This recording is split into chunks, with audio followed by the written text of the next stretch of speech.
السلام عليكم، ازيكم عاملين ايه؟ يا رب تكونوا بخير. شايفين بقى الفطير وجمال الفطير. هنعمل الفطير النهارده المشلتت على اصوله.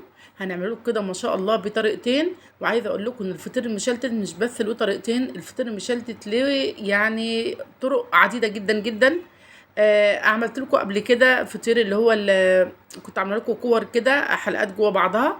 والنهارده هنعمل زي ما انتم شايفين كده الطريقتين بتوع النهارده دول سهلين جدا. شايفين الفطير ما شاء الله مورق جدا جدا وطار اللهم بارك، يعني سبحانك يا رب كده في الفطير دون.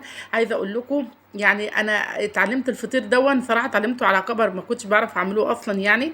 بس اتعلمته بعد ما اتجوزت على طول، حبيت ان انا اجربه من ساعتها وانا اللهم بارك يعني.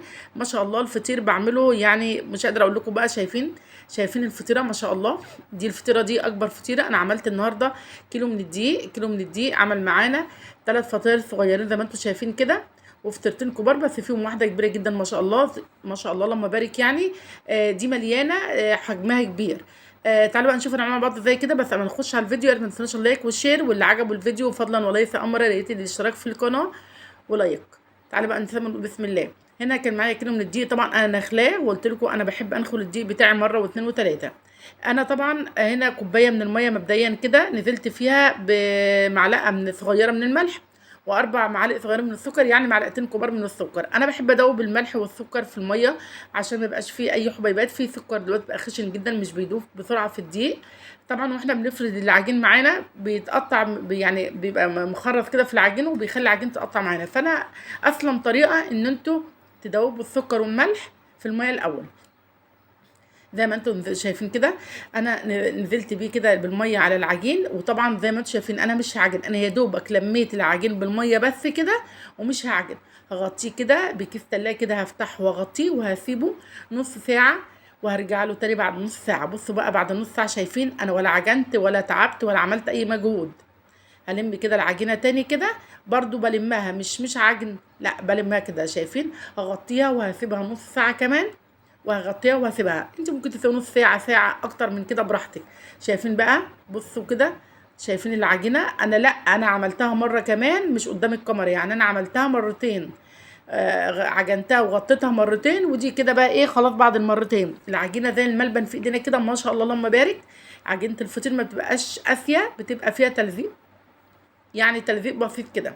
زي ما انتم شايفين انا قسمت العجينه لنصين، يعني كل كره من دي نص كيلو. هغطيهم طبعا بالزيت، هحطهم في صينيه كده زي ما انتم شايفين، وادهن الصينيه زيت وادهن العجين كله وشه بالزيت وهغطيه. انت ممكن تغطيه قد ايه بقى؟ ساعه، اتنين، تلاته، اربعه، ما تقلقيش خالص. كل ما يقعد معاكي كل ما هيشتغل معاكي كويس، تبقى العجينه ما شاء الله. شايفين انا غرست كده صباعي فيها، ما رجعتش تاني وما ردتش تاني. ده علشان خاطر انت عجنها صح جدا جدا والعجن مظبوط. انا بقى كده دهنت الرخامه قدامي كده او الترابيزه اللي هشتغل عليها دهنتها. انا مش هستعمل ان المردانه نهائي، يعني انا مش مدي، يعني ما فيش مردانه اصلا معانا في الشغل النهارده، الشغل كله بايدي. العجينه اللهم بارك حلوه جدا جدا، ماشيه معايا حلو جدا ما شاء الله. ما شاء الله هتتفرد معايا يعني من غير اي مجهود.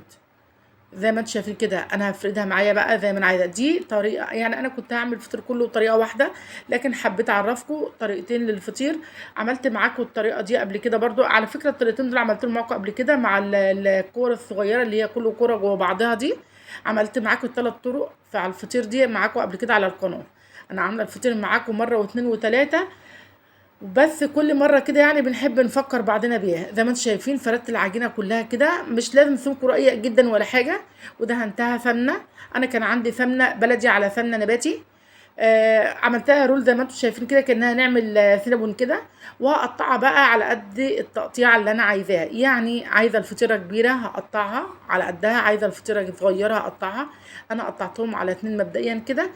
دلوقتي هشيلهم في قلب صينيه مدهونه برضو سمنه وزيت، واغطيها بكيس زي ما انتم شايفين كده برضو كيس نايل وكده بتاع التلاجة. واخد بقى النص التاني اللي هو النص كيلو ده هوريكم دلوقتي انا هعمله زي نفس الكلام.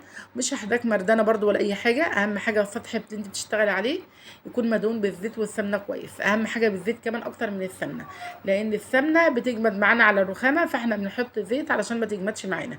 هنفرد زي ما انتم شايفين كده، وزي ما قلت لكم العجينه حلوه جدا معايا ما شاء الله. مش محتاجه يعني ان انا مردانه ولا اي حاجه معايا. هفردها كده اللهم بارك. طبعا الكاميرا مش جايبه العجينه كلها، لكن هي اللهم بارك يعني كانت كبيره. هنا بقى معانا دلوقتي المقطع. بصوا بقى انا هعمل ايه.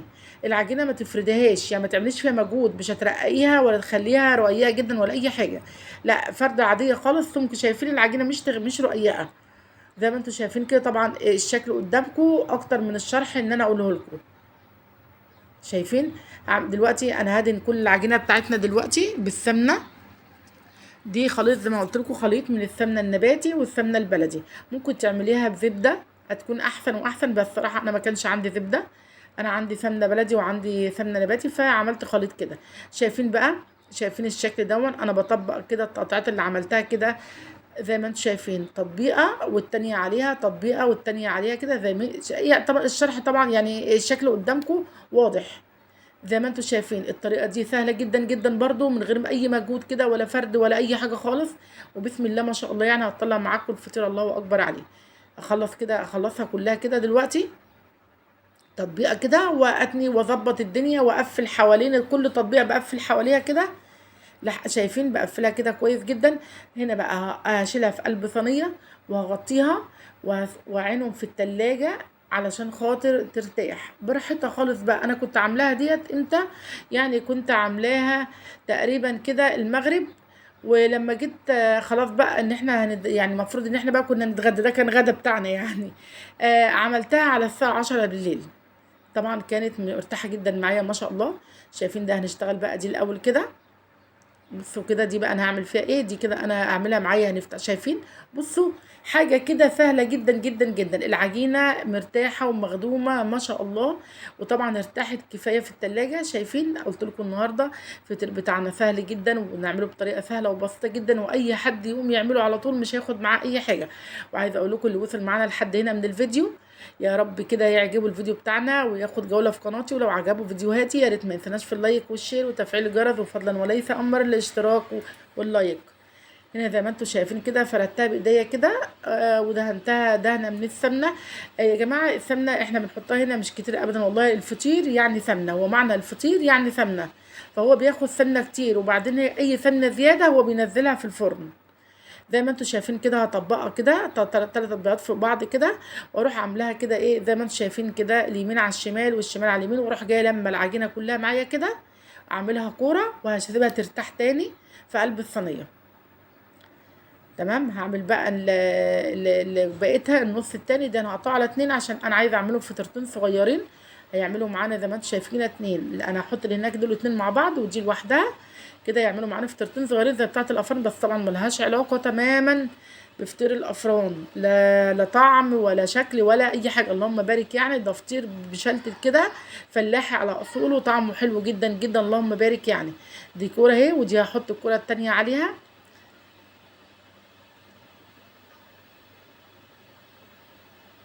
افردها كده ما شاء الله زي ما انتم شايفين كده، اخلصها كده خالص. انا مش عارفه اعمل 2 ازاي، هما كده 3 مش 2، عماله اقول اعمل 2 عملت 3 زي ما انتم شايفين. زي ما انتم شايفين كده طبقتها كده جوه بعضها ولميتها خالص كده وعملتها زي السره كده، وهشيلها كده برضو، ودي هتنيها جنب بعضها كده وهفردها زي نفس اللي عملته في الاتنين اللي فاتوا، هي برضو. بصوا يعني طريقة سهلة جدا جدا طبعا، وما فيهاش اي افتكاسات، واي حد يعملها سهلة جدا، حتى لو بنوتة هتعمل الفطير تقوم تعمله يبقى معاها حلو جدا جدا. طبعا عملناه من غير مجهود ومن غير فرد ومن غير توريق، حلو جدا جدا والله. طريقة سهلة جدا، جربوها تعجبكم جدا والله.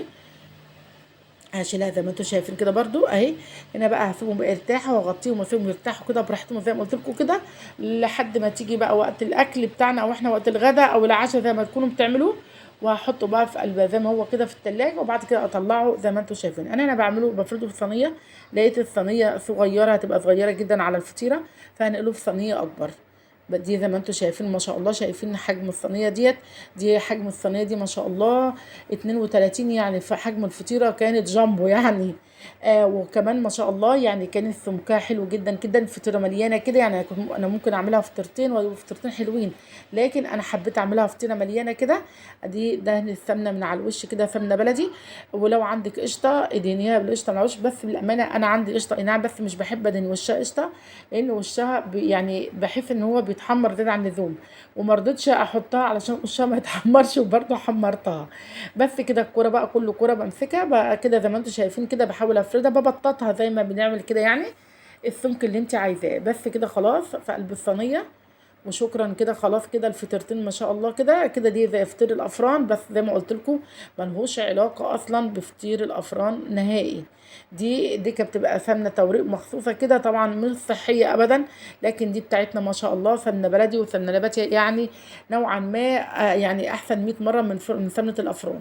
هنا بقى دي في الصينيه بتاعت البيتزا كده، ضفتها فيها وهفردها فيها، سمكها يبقى كويس جدا برده ما شاء الله كده. فردت كله اهو معاكم، شايفين كيلو دي عامله معانا كام فطيره ما شاء الله. هنا بقى دخلتها على فرن سخنه جدا جدا جدا، وزي ما انتم شايفين كده. بصوا بقى الفطير، شايفين الفطير دي الكبيره اللي قلت لكم عليها، اللهم بارك ورقه، شايفين ده فطير الافران، شايفين التوريقه بتاعته ما شاء الله، يعني تحفه جدا جدا والله. وعايزه اقول لكم الطعم اللهم بارك، يعني مش محتاج كلام، الشكل باين لوحده كده من التوريقات بتاعتها، توريقات، والتوريقات ما شاء الله يعني رقيقه جدا جدا، مش هقول لكم توريقات كده والعجينه تخينه جوه ولا اي حاجه. شايفين ما شاء الله، بصوا كده، دي الفطيره الكبيره اللي كانت سميكه دي، شايفين من جوه التوريقات قد ايه. انا بقى حبيتها انها تبقى تخينه كده مليانه معانا كده. عايزه اقول لكم والله يا جماعه فطير مشلتت مشلتت على اصوله يعني. لو عجبكم الفيديو بتاعنا النهارده بقى، يا ريت ما تنسوناش في اللايك وتفعيل الجرس عشان يوصلكم مننا كل جديد، واقول لكم السلام عليكم ورحمه الله وبركاته.